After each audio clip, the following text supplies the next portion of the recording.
Hello everybody, I'm Harold with Nature's Friends, and today we're going to show you how we're going to can some potatoes.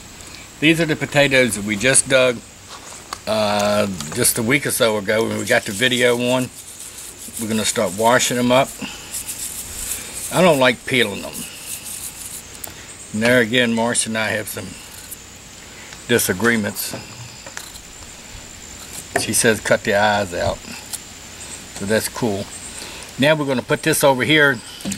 We're going to just keep on, and this is some wounded potatoes. That's an ugly one. And this right here is where we wounded it with the fork. So you just cut that off. Cut that off. Cut that off. Now we'll finish washing it.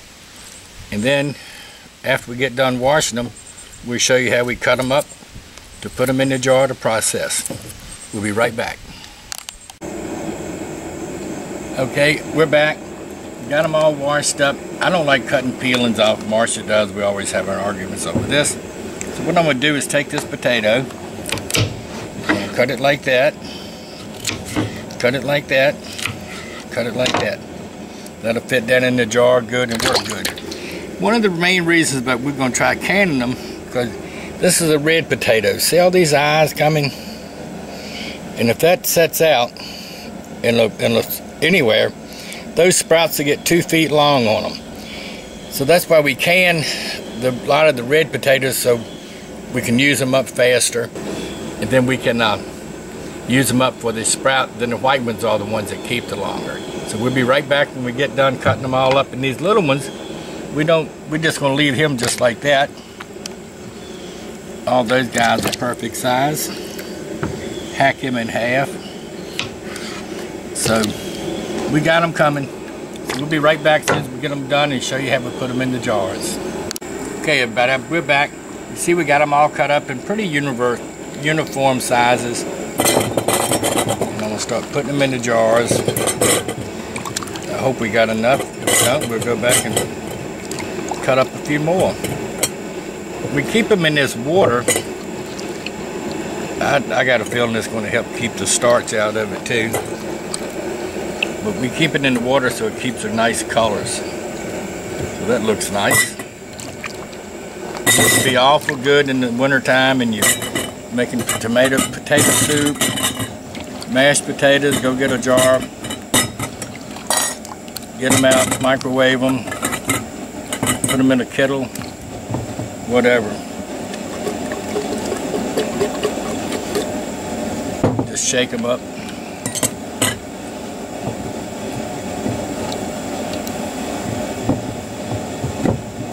You always want about 1 inch of space in them. So we're going to finish in the water. To hear the noise in the background, we're getting our water hot to put in these before we put them in the pressure canner. So we'll be right back in just a few minutes to show you that process. Okay, we got them all in the jars, and you see they look I like them. We're going to put 1 teaspoon of salt. And a lot of times I wind up saying tablespoon when it's supposed to be teaspoon. As long as everybody knows what I'm doing. Okay. Now we're putting hot water in. Really hot water.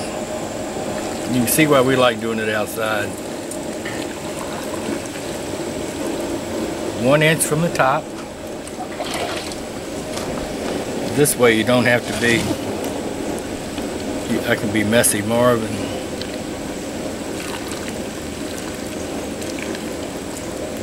This isn't a very bad process here.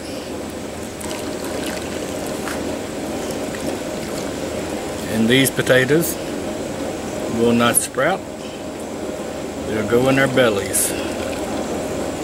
I'm probably going to can another batch after this. I think it's a pretty good little deal. Now we're going to put these in the pressure canner for 15 pounds of pressure for 20 minutes. And it says on our recipe, when you're cold packing them, always do 15 pounds. You see, you always wipe off your lid. And you hear the cooker still going. I'm letting the pressure canner water get warm because these are going to be hot going in there. And we don't want to take a chance on busting any jars. So now we're going to put all our rings on. Not really super tight. Always drop them. I don't think I've forgotten to say anything. I hope I haven't. If I do, y'all just ask me. And we used all big mouth jars for the potatoes to go in and come out better. Okay, we're going to go ahead and put these in the canner, and then we'll come back and we'll show you when it hits 15 pounds. Thank you. Okay, we're at 15 pounds. Now I'm going to start turning the heat back. Now I can regulate it perfect with this thing. And the 15-pound rocker will start rocking a little bit. And then we'll show y'all what the finished product is as soon as we get it done. We'll see you in a little bit. Okay. Process is complete, and I am quite pleased. Look how pretty our potatoes are. And it's several things that I forgot to mention. Use pickling salt. You don't use iodized salt because that makes things cloud up. So you always use pickling salt, or if you don't have it, plain salt. People always talk about taking the air bubbles out. We have never taken air bubbles out of anything. And you see all this is coming out of a pressure canner. It's actually still leaching out of the lid, I believe, because it's boiling. And then once it cools down, they'll all seal for us. But anyway, I am tickled to death with this. They're going to be mighty good during the winter time when you just want some mashed potatoes or dump them in your beans. And dump them in your beans is a lead in. Wait till you see that video. Thank y'all for watching. I'm Harold with Nature's Friends. If you have any questions, you can always email us at naturesfriends@embarkmail.com. Thank you.